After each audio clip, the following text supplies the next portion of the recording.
Well, we are in Sandusky, Ohio, camping for, I don't know, about a week and a half or so. 2 weeks. And we've been here about 4 or 5 days so far.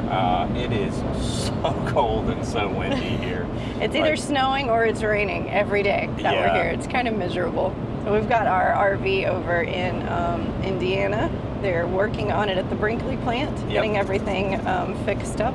So we are in Ohio and then working our way over to Pennsylvania and then back to pick up RV and then heading back down south, finally, to hopefully get away from the cold and the snow. And the mud. And the mud. It turns out. So much mud.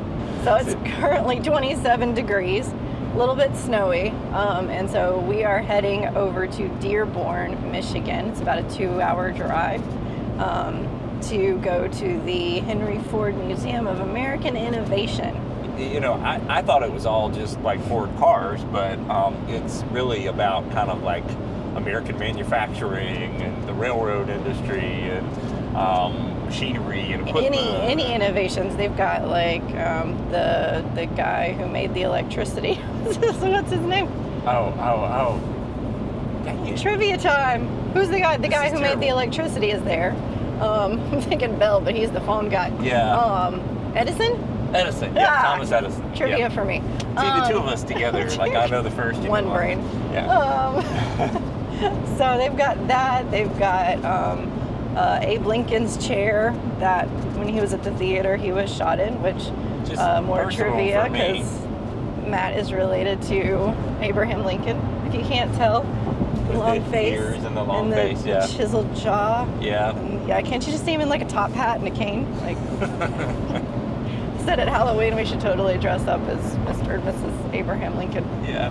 One time. Since I was little, my family has had a 1931 A model. It is got the granny seat, hatchback, whatever you want to call it back there. But it's gorgeous. Rumble seat, that's it. Yep. That's it, rumble seat. Me and Matt have been on lots of picnics in that. And so we don't have it anymore, unfortunately, but I will be excited to see that and show my dad about this area because I've been trying to get him up here for a bit and I know he'd love it. So for me, I'm excited to show all you guys, but this video is for my dad.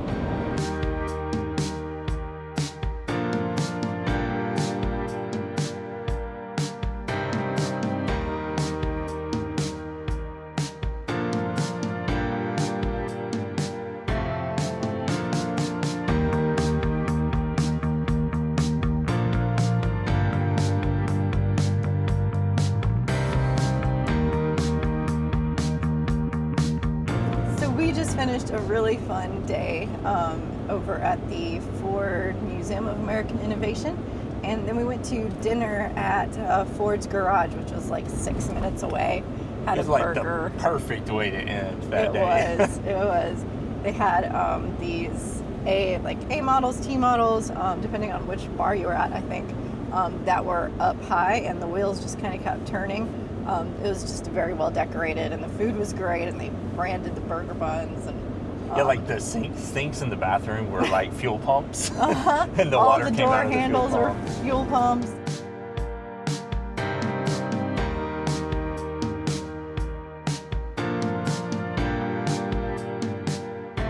So that was a good place. So if you come up here, check out Ford's Garage. Yeah. But the museum itself was really interesting. I think we spent maybe 2 hours there or something, which for us is not a very long time. We usually spend a lot more time at stuff. But I think there was a lot less things to read. But there were different sections, I guess, categories of stuff to see. The first thing we checked out was the presidential vehicles. Yeah, that was really neat. Cool. That was really neat because it went all the way back to the Roosevelt era. Yeah, which was a horse and buggy. Exactly. And then it marched all the way forward. I think it went all the way to 92, to the presidential limo in 92, which was a Lincoln. And then in the late 90s, apparently they switched over to Cadillacs. So they didn't have, beyond 92 because Ford didn't make the presidential limo after that. There was one, it was like the bubble one, but the roof was this clear plastic. And they had a bug screen that was clear plastic, which was cool. So like the president could stand up through the bubble, and then they would have the screen to keep bugs from hitting them in the face. It's very neat. Yeah. I think my second favorite was probably maybe just all the old cars. Yeah. And I thought it would just be like Ford old cars, but it wasn't. They had all kinds of cars and decades, like just fairly recent-ish, but very nostalgic for us. Yeah, like the first generation, like late 80s, early 90s Ford Explorer. And for those of you who grew up like in the era that I did, the Ford Explorer was amazing. Like it was one of the coolest. Very excited to see that. It was a truck-based SUV, and I know they rolled over and they had all kinds of issues, but Ford Explorer. They were they were really, really cool cars.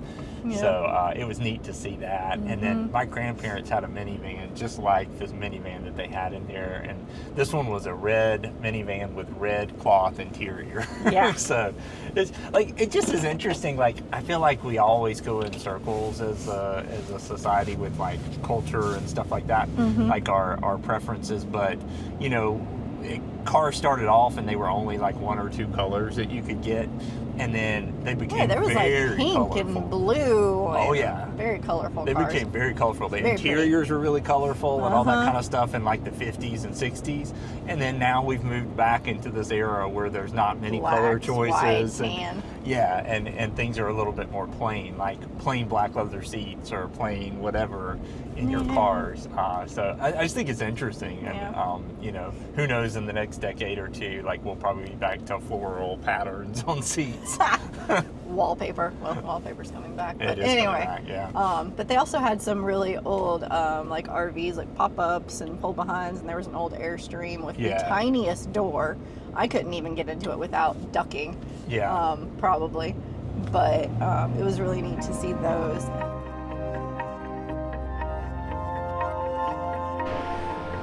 RV, 1935. Okay. Guess how much this is? The truck was $1,500, so I'm gonna say like $1,200. It was $795. Wow. That's not bad. Average wage was $11.15 a year.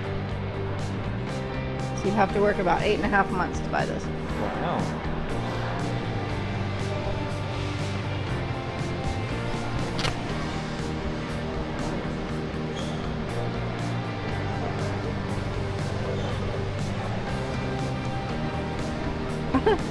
Look at the carpet.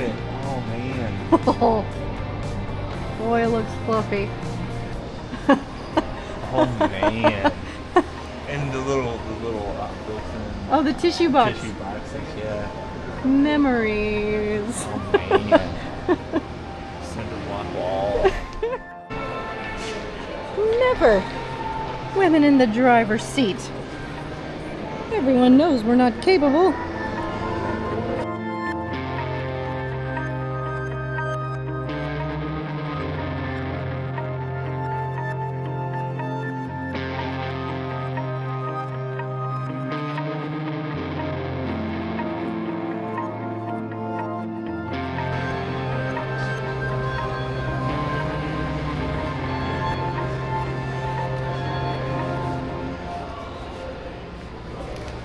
I love the lamps on the side of these. Yeah. Well, that's like an open seat minivan. It's got like 3 rows. Yeah. Can fit everybody and their mama in there. And I think probably my third favorite area was the like Through Time one, where they had a bunch of just like nostalgic stuff from the 80s and 90s and maybe the 70s from each decade.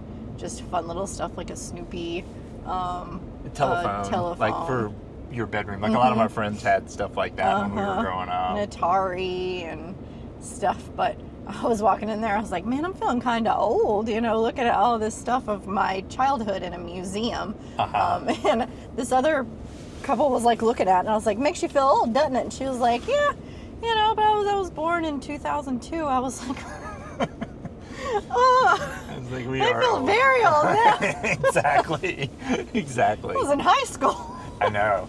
I was a senior in high school in 2002. But I love all the nostalgic stuff, the cars, the all of the stuff from your childhood.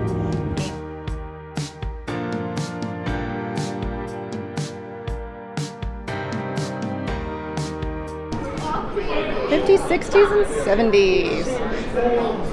Oh, I remember sifting through these. Yeah.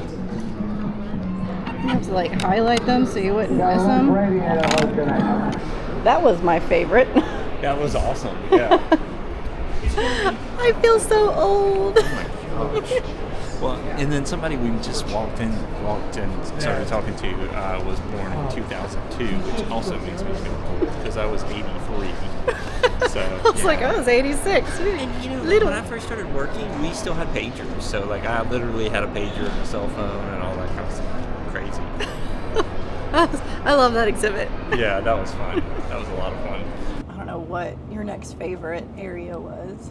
I think that was probably my favorite. I also really liked they had this whole furniture area where there was furniture all the way back from the 1700s. Yeah. And like just seeing that furniture, all of it's handmade, of course, and it was absolutely beautiful. Gorgeous. And you know, I've seen furniture like that in my parents' and grandparents' houses and stuff, and like it's just really cool to know that that style came from, you know, that far back and stuff. Like, yeah, and they had Washington's tent bed. Yeah, that was really neat. It was like an old trunk. Luggage trunk, yeah. And you could fold the bed. The bed folded in like 4 folds and just fold it into the trunk, and you close the lid and take it. Which was really neat. Which that was really, I mean, you think about like the 1700s, like that they had, you know, stuff like that. It was really kind of cool. Yeah, yeah.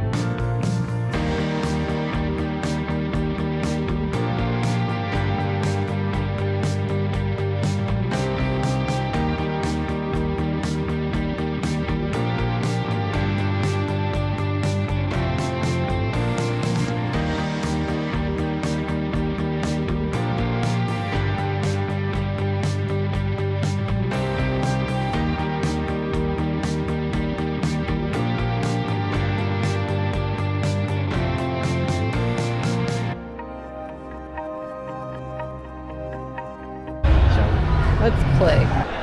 Bothers me most.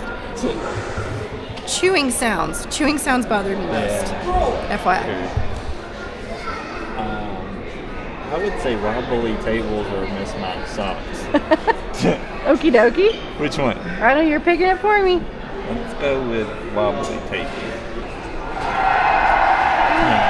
I'm a driver. I'm gonna play for you. Okay. See if you're a driver. Okay. Vacation would you enjoy? In an RV is the vacation Matt chooses.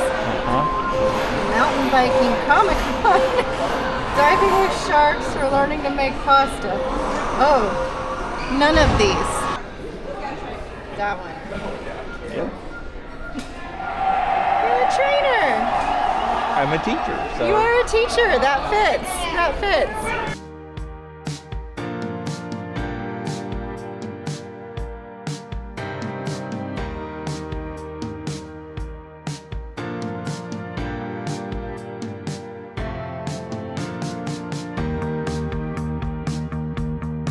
But with new yardsticks, we can travel over the world in the space of days, over countries in the space of hours. Every American can be proud that we have begun the great new age of the airplane. Welcome to the Dymaxion House. Dymaxion's kind of a strange word. It's a made-up word made up by a man who designed the house. It means dynamic maximum intention.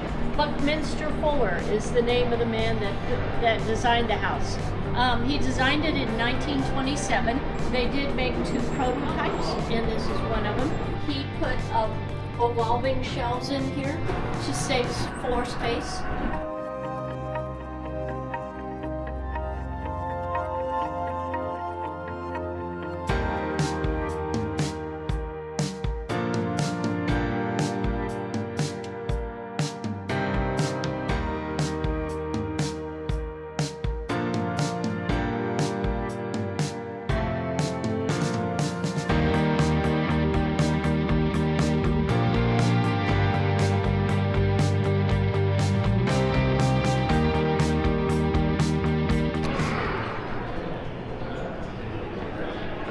My baloney has a first name.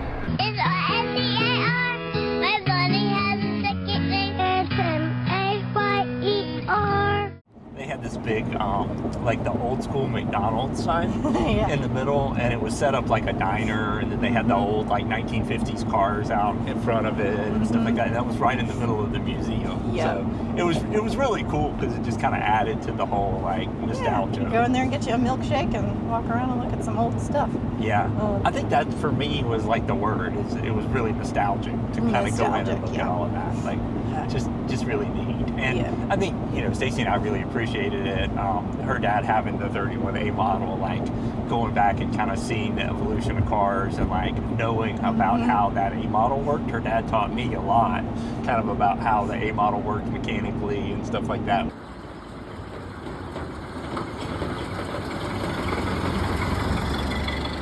It was really neat getting to see that. Yeah. And so if you go, 2 hours was about what we needed for the museum. I think we got there around 1:30 and left around 4:30. So like maybe 3 hours? Mm-hmm. Yeah, 2.5, 3 hours. Yeah. And then they also have this Greenwich Village, which is outside, which is closed right now because it's cold. And then you can also go to a factory and watch them assemble the Ford vehicles. And then they also have like a theater where you can watch little random videos, movies, I guess. But there's lots of like family friendly stuff in there to do. It's fun for couples. Like, it's not cheap. Everything costs something in there.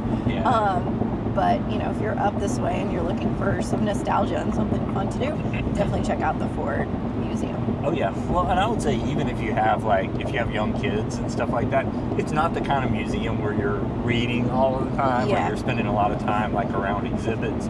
You're just going and looking and you can move on. So like for kids that don't have a long attention span and stuff like that, like they would be fine in this museum. And they have various like kids rooms too where they can draw and create a model plane and try to fly it out of paper and different interactive stuff too. But it's also fun walking around and hearing a parent go, "That was my car when I was little," and the kids looking up at them going, "Wait, I thought you rode the horse and buggy." That was over there. Exactly. So if you have kids, definitely that's a place you can go. If you don't, you can go. There's plenty to do, and it's a lot of fun. Yeah, totally agree. And on a day like today, when it's like 24 with a wind chill of 10, like it was perfect. We had a whole day inside and had a great time. Got our steps in, and it was fun. So go check it out if you have been up this way, which is Dearborn near Detroit, Michigan. And there's some other fun stuff up here that you have done and you think we should check out. Leave us a comment, or if you've been to this museum or any other stuff that they have in the Ford area. And we should come back and check out, let us know. So leave us a comment.